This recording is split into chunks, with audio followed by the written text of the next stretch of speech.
Welcome to New York's #2 sports show.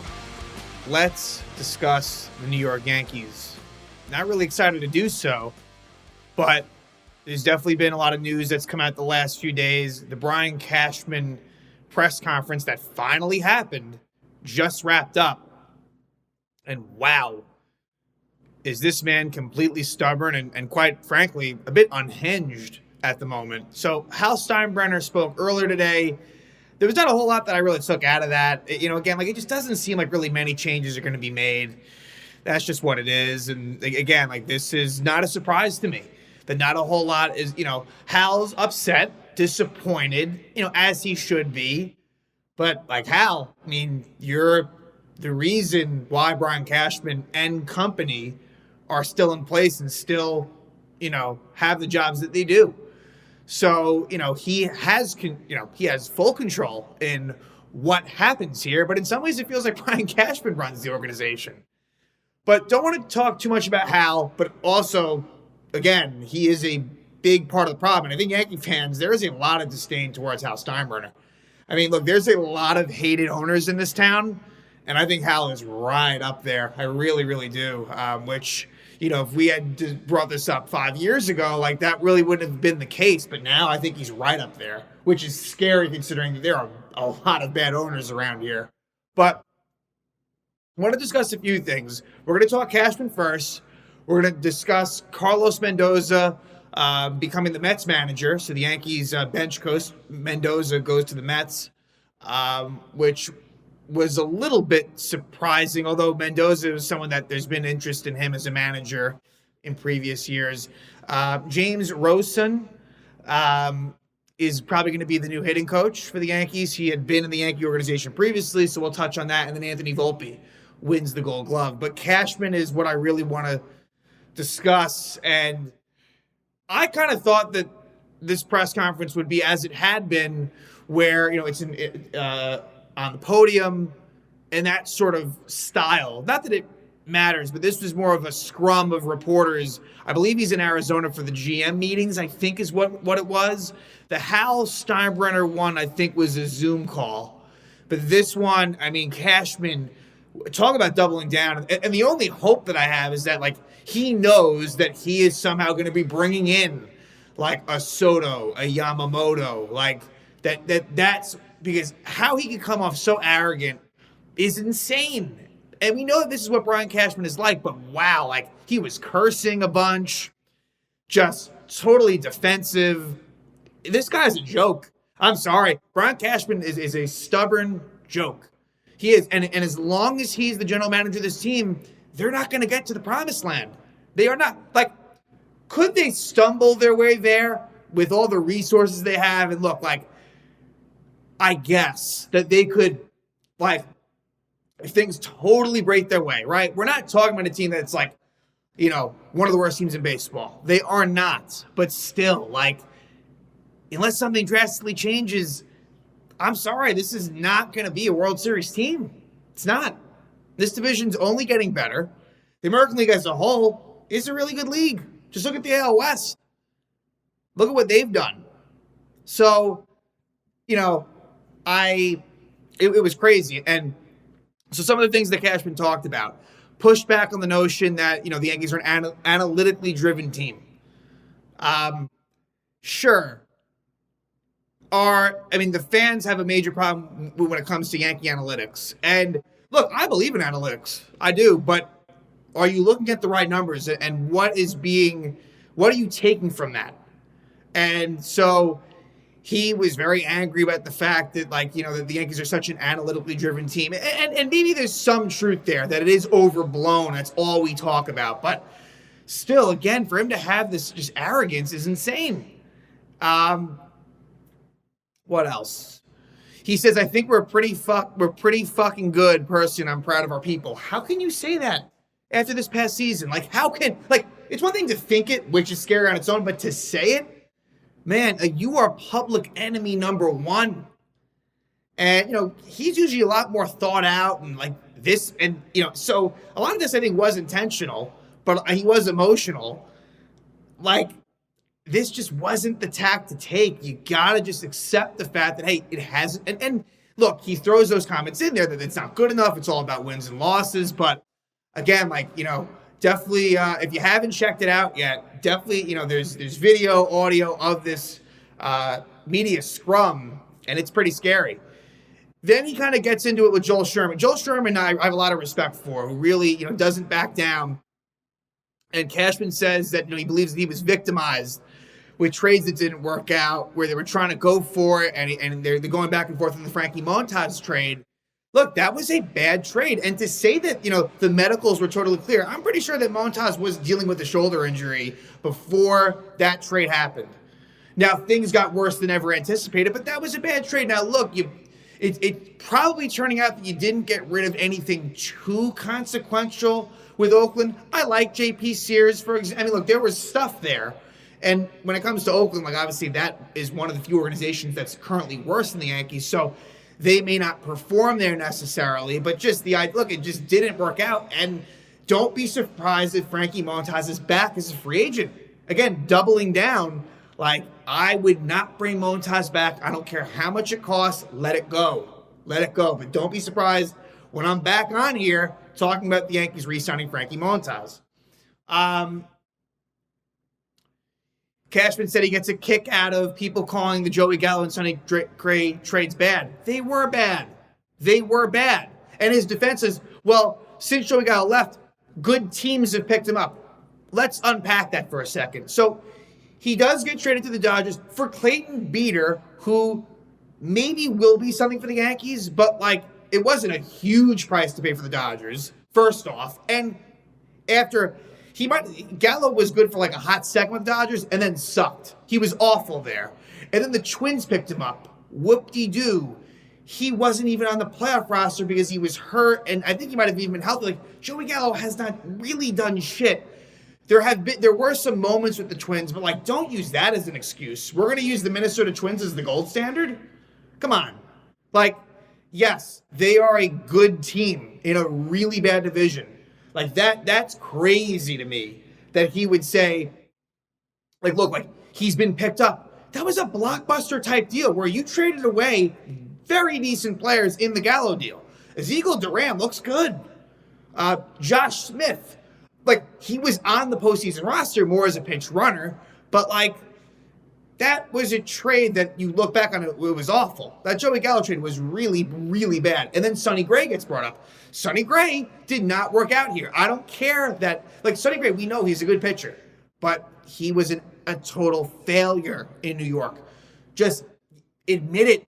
You know what I'm saying? To go back on that. Yeah, we know Sonny Gray performed with Cincinnati, performed in Minnesota. He wasn't built for New York. And those things need to be taken into account. What else? He was going at it, again, I believe, with Sherman as far as, involving Oswald Peraza. And I think Sherman's point was Peraza didn't really perform up to expectation to this point, and how some of the prospects have not done so well. And Cashman's rebuttal that was Peraza doesn't have a spot to play right now. Okay, no one's arguing that.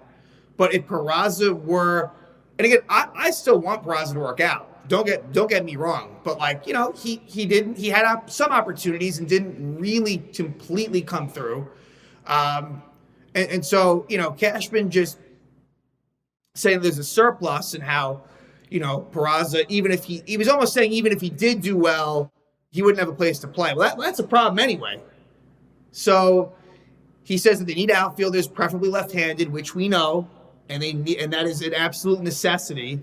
And I wouldn't be surprised if there is some infield trades, possibly involving Peraza.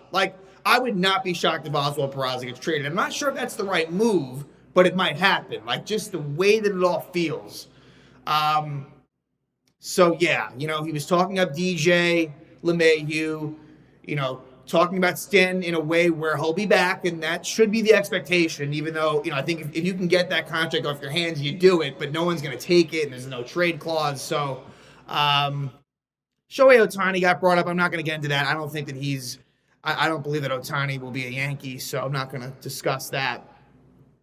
Making injuries an excuse.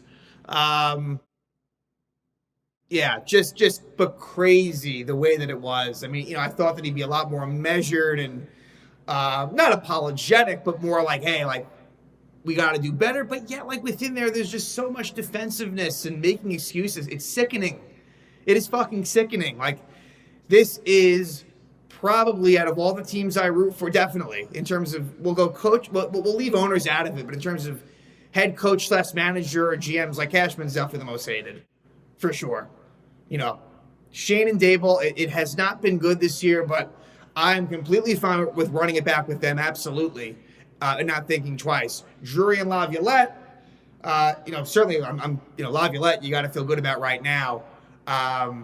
Drury, there's discussion there, but Brian Cashman far and away more than Boone. I mean, look, Boone, I'm not the biggest fan of Aaron Boone, but this is so much more a Cashman issue. It's just to fire Boone, it is kind of a joke because it's like, really?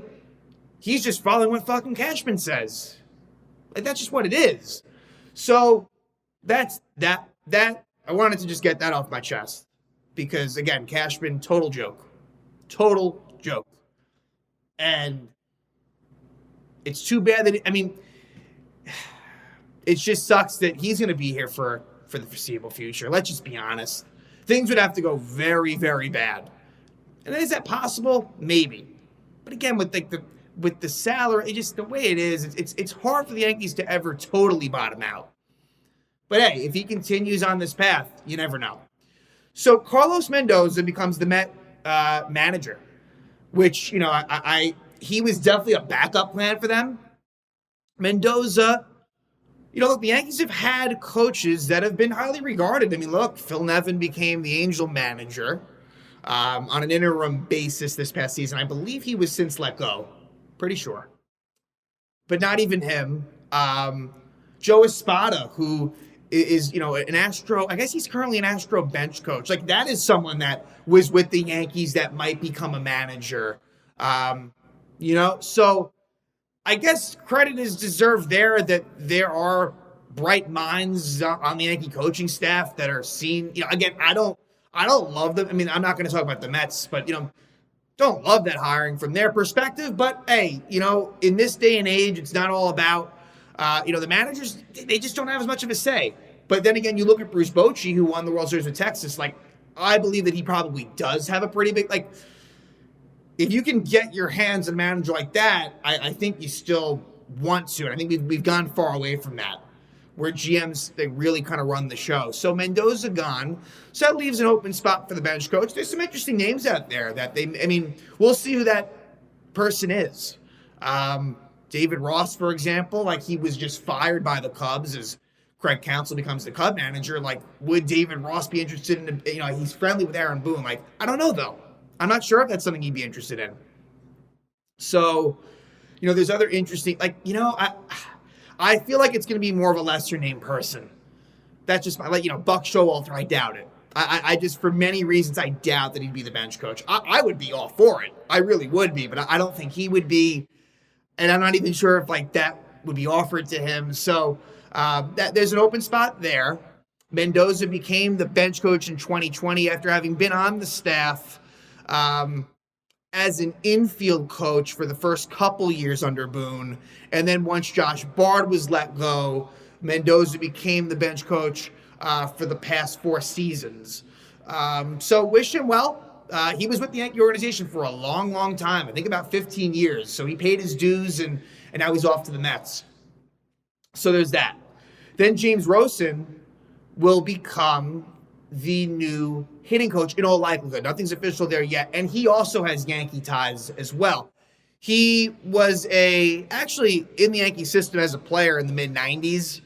And he served as the Yankees minor league hitting coordinator for 6 seasons, I believe in the mid-2000s to late 2000s. Then he joined the Cubs as their minor league hitting coordinator for 2012 and actually took over as their hitting coach midway into the 2012 season.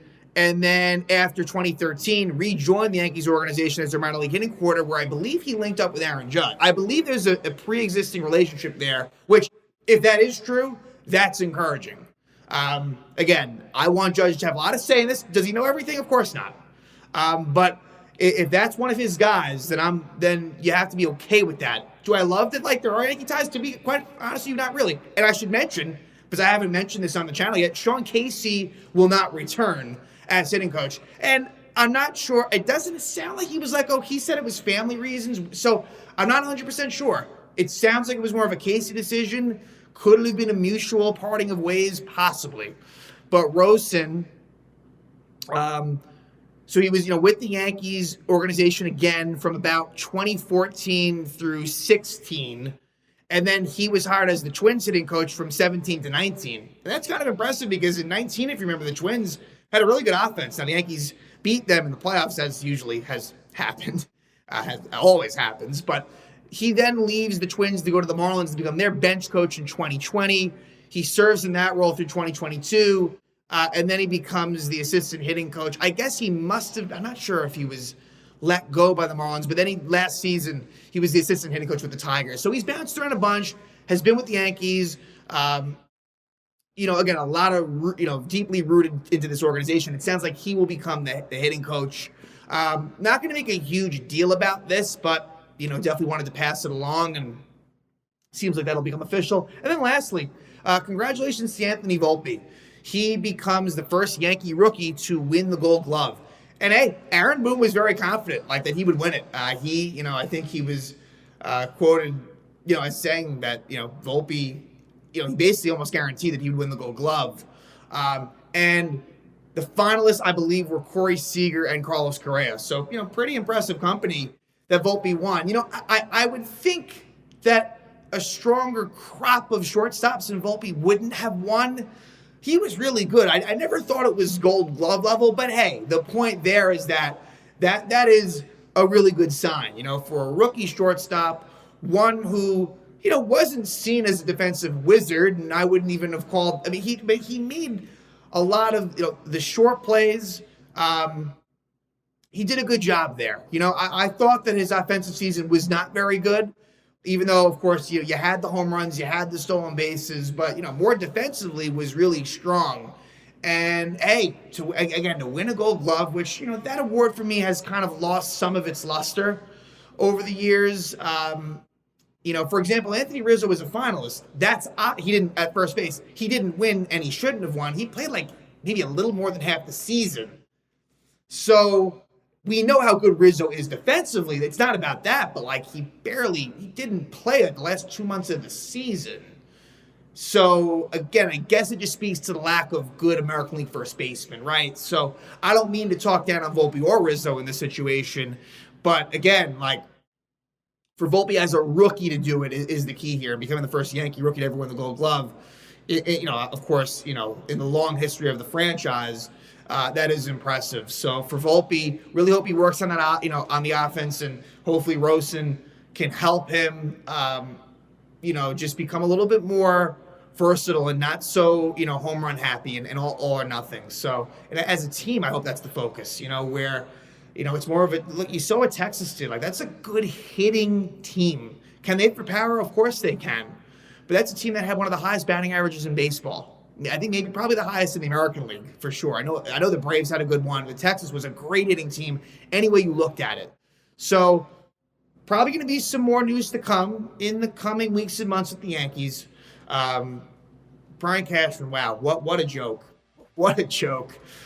He just decided, you know what? Everyone already hates me. You're going to hate me more now after you hear what happened. I can't believe some of the quotes that came out of this. But, Yankee offseason's underway. We will see what is to come in this offseason. A lot to talk about Yamamoto, the pitcher from Japan. There are some Juan Soto trade rumors. Not sure if that'll come to fruition, but the Yankees certainly need to do something big after a absolutely disappointing and awful 2023 season. Let's see what's in store.